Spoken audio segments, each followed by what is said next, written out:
Hello everybody.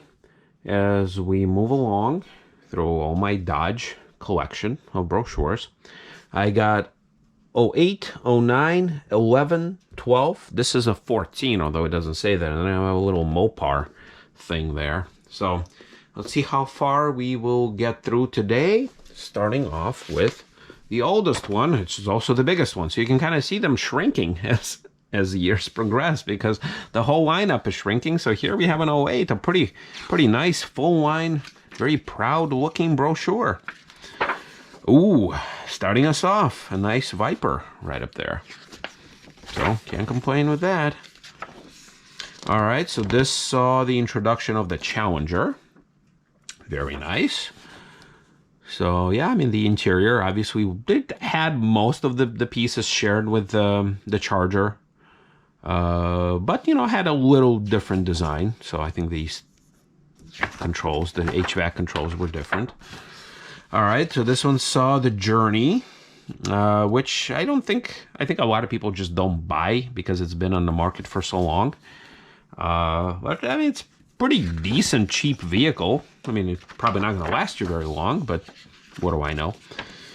All right, so we have the redesigned by now. So if you saw my previous brochures of the Caravan, obviously, you know, now it's a redesign, and I think they got rid of that whole Caravan and Grand Caravan. Like here, the older stuff, it had, you know, the shorter wheelbase and the longer wheelbase. Here they just decided to stick with the one wheelbase, which I think was the right move, like simplify stuff. The table, that was an interesting option.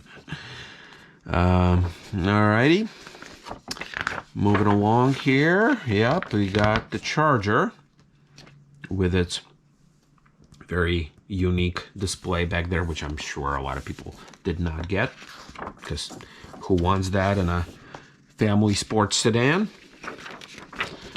The redesigned Durango. The Nitro, is it Nitro? Is that what it is? I think it's Nitro. Yeah, it is Nitro. Okay, so the Jeep Liberty clone, the Nitro, which wasn't very popular at all. The Avenger. So the Stratus gave way to the Avenger, which was kind of sort of popular. And then the Caliber, too, a rental car special, though not in this trim, in the very basic trim, along with its PT Cruiser cousin. Ram, lots of commercial stuff right there. Dakota, which is old. And then you got, yeah, this whole navigation system that was crappy, which I don't know why they couldn't design something or just steal it out of a Mercedes. So, all right, so here's the full line brochure. It only gets smaller from there. So you got the 09. It's like, look, half the size, literally. Lots of text. There's no mistaking this family. Yeah. Okay. I like how they do a lot of like the retro. They make their little retro popular cars make their way into some pictures. All right. So I think this is kind of where it started taking the Ram brand to a more luxury category, because you see you got some wood starting to peek through. And I think right now Dodge probably makes, you know, the best truck interiors as far as how they look. That's my personal opinion. It's not to say that I would take a Dodge truck over, let's say, a Ford truck. I think I would like to have a Ford over Dodge. But, you know, to me, it would be probably Ford, Dodge, and then GM. That's at least for me. So, anyway, Challenger. Got that Journey again.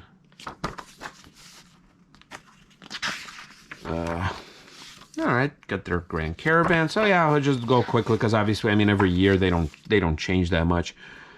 All right, got pretty old looking iPod in there, and then I like how they designed this cubby, and I think that cubby is probably still. I mean, it's not on their Caliber because obviously that's discontinued, but I want to say it's on the. I've seen this on some other vehicles, and it could have been a Dodge vehicle. I don't remember where it was a cubby made specifically for an iPod, but like newer phones just wouldn't fit in it.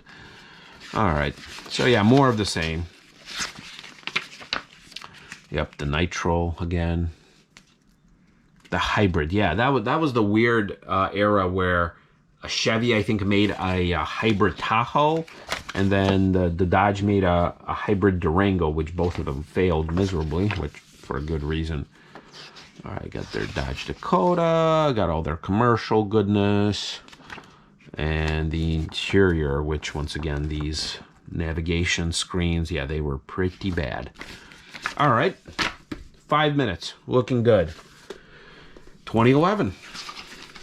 What do we got here? All right, a newer interior. Okay, so this was the redesign. So this was the first redesign, I think, of the Charger. All right, you got the new redesign of the Durango.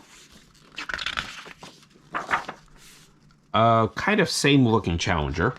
I don't think that changed, and to this day it hasn't changed.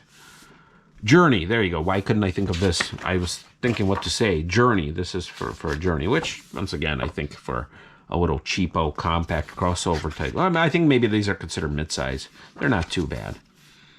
Avenger, okay.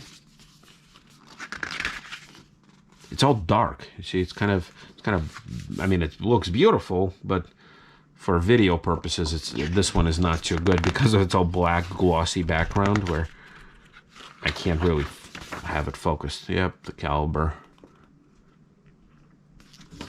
And then the nitro. All right. 2012, moving along. Drive on. So it's interesting to see how here, although most people who appear here are pretty young, but they're not like teenagers anymore, or at least they are not pretending to be. Unlike some of that older stuff, like I showed you guys a few videos ago in the, what was it, an 05 Neon or something like that. They were all like cool looking teenagers type of deal. All right, Grand Caravan, once again, stuff doesn't really change year to year all that much, so I have no idea why I even got so many brochures. Well, that's because I'm a brochure slut, that's why. Avenger, okay, Avenger, Caliber, yep, same thing. Nitro, Caliber, Uconnect. Okay, so this is where the Uconnect really became pretty good. From this generation on, it's good. That previous crap is, well, it's just that, it's crap. And then this one is weird. So this one was celebrating, I think, 100 years of Dodge. So when you open it, it talks about how it's 100 years, 100 years, 100 years. And then I was like, well, what year is this? I don't know. It doesn't say. And then when you look back here, then it says 2014. So obviously that's a 2014. So, all right. So 2014. I do like this design element, you know, where it's like the white bar. Kind of nice. Oh, okay. So the Dodge Dart, which I never understood why that whole Dart Chrysler 200 thing failed. I mean, I don't know. To me, this looks pretty nice. It's again, not to say that I know the quality stuff. I know that could be an issue, but I kind of like it. All right, so these vehicles are all the same. I mean, it hasn't really changed. I mean, I know now the Caravan looks, you know, now it's a Voyager or something like that. So that hasn't changed. Yep. All right, more Avenger stuff. And got the full garage. And then this little thing. Look at this. This is tiny. It's like a size of a, you know, I mean, yeah, it's like twice the size of a credit card probably. Mopar. So what do you have? I don't know what year this is. Discover the many facets of Mopar. All right, so you got the more redesigned 300. Once again, it's kind of hard to see on a black background, so I'm sorry. Advanced. Okay, so shocks, air filter, floor mats. I think I must have got this at the auto show because I can't imagine, you know, me requesting this info. I'm not really into customizable stuff. And then this is weird. So if you have a Chrysler 300 with this fancy steering wheel, chances are you have a higher up model where you have a navigation system in the screen. Why are they advertising a little navigation clip-on system? So don't really know what that's about. And then they have an iPod here, so not quite sure what this is about. And I don't know what year it is either. It's a 2011. Okay, so 2011. Yep. This is when they still had, you know, well, technically, I mean, they still do, Fiat. So, all right, everybody. We'll see ya.